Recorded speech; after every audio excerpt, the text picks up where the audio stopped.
again, codesandcards.pro. Website's looking pretty good. We'll do the big reveal and the walkthrough soon, but I figured some things out that are pretty neat to get all the set symbols, the set logos, and all the ETBs in a dynamic table, so you can actually like filter and sort to look through specific data kind of the way you want to, just a little bit. It's not super extensive, but it's enough to be able to get a good idea of set histories and things like that. So pretty cool. I'm very happy with it. Also had a few more sales. So I have them basically packaged. Need to get them shipped out today. But had a Shadowless Coughing, damaged. Have a first edition Fossil Dragonite, also damaged. And then a 151 just loose booster pack. I pulled all these myself out of mostly Blooming Waters. Have probably 400 loose packs still.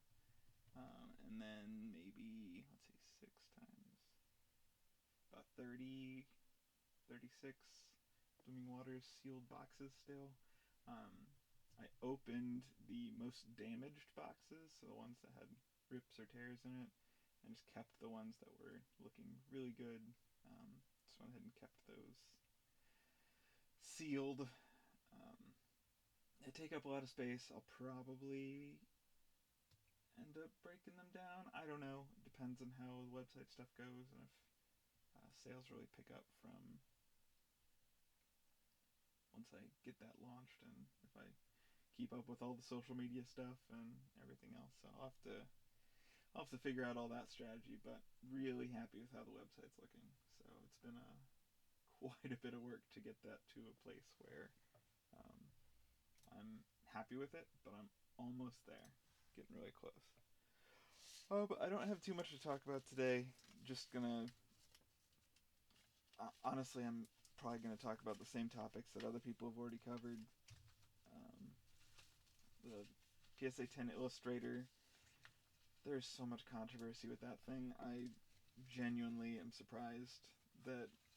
I don't know if you can even hear me. I had my microphone way over there. Genuinely even surprised that people are even considering bidding on it.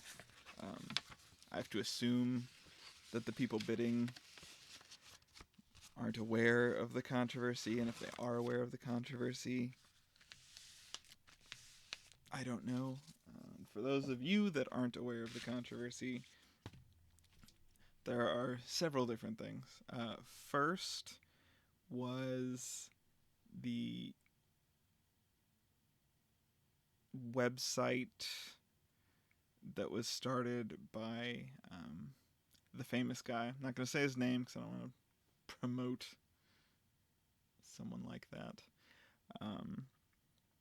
But the website that was started by them to own fractional shares in physical objects,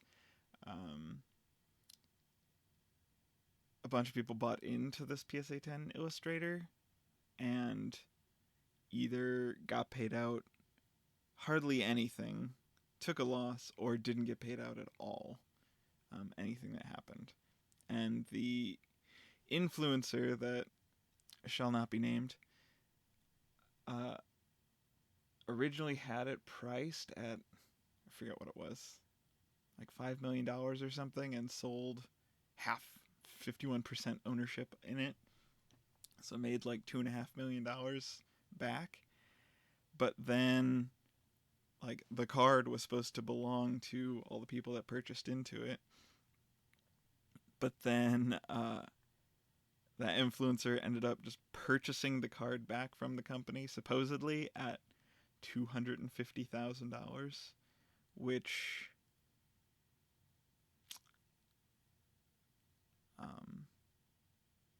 unethical, immoral, that realm of things.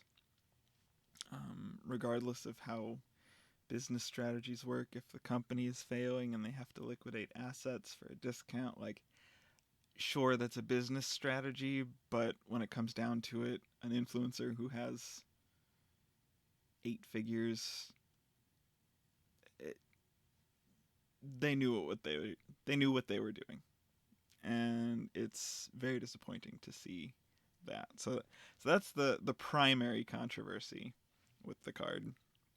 The next controversy is that the card itself should not have been graded as a 10, based on the condition, based on what it looked like.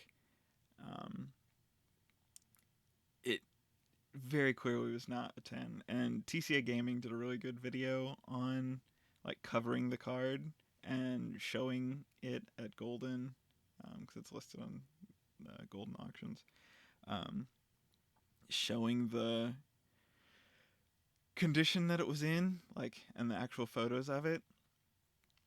And you can see there's whitening all around the card, like in multiple spots. And then, uh, I'll try to find TCAGaming and link, or TCAGaming's video on it and link it below. And then if you go and look at the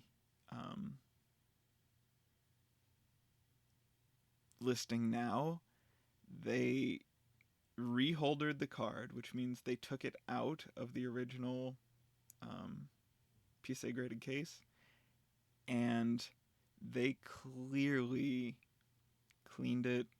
They clearly did things to the card to make it look in better condition than it was when it was graded. So that's controversy number 2, is whoever is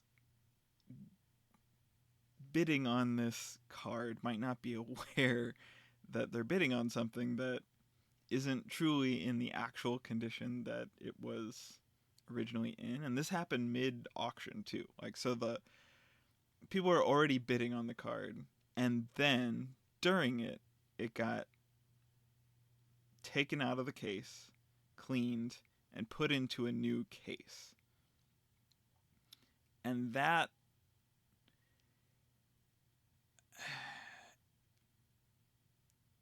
again, it scrapes the line of unethical, immoral. Like, if it was, if the winner asked for that to happen, like after the auction was over, they were like, hey, can you do this?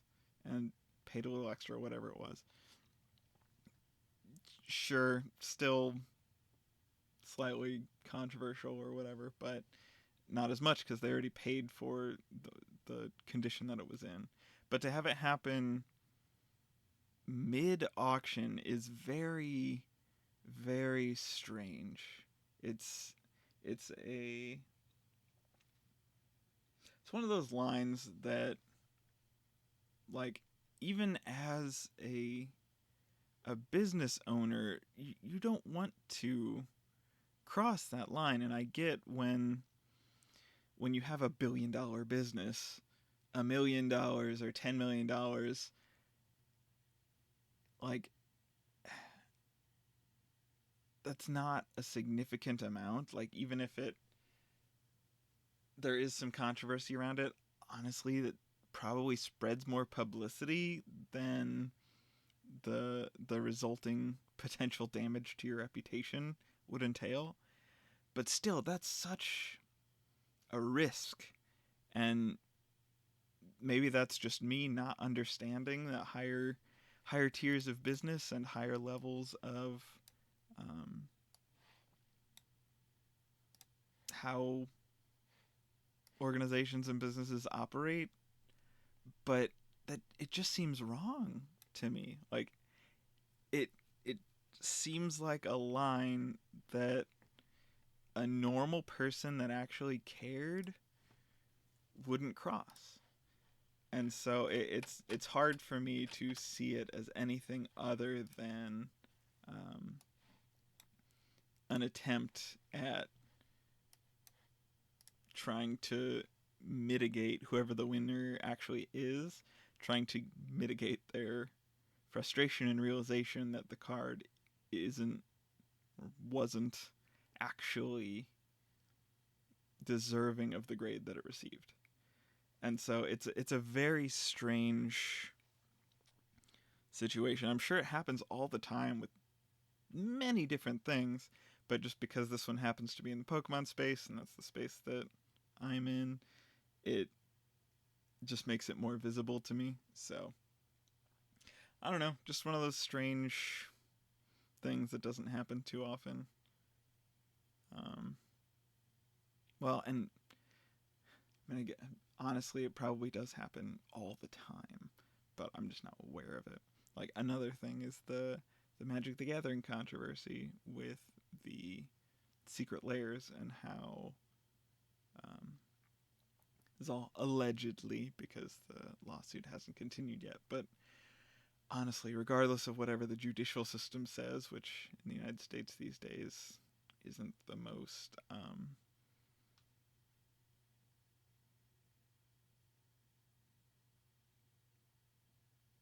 ethical or accurate system as it is, I don't know. We'll save that for a topic for another video. That's all for today. Go to codesandcards.pro. Check it out. Let me know what you think. Bye.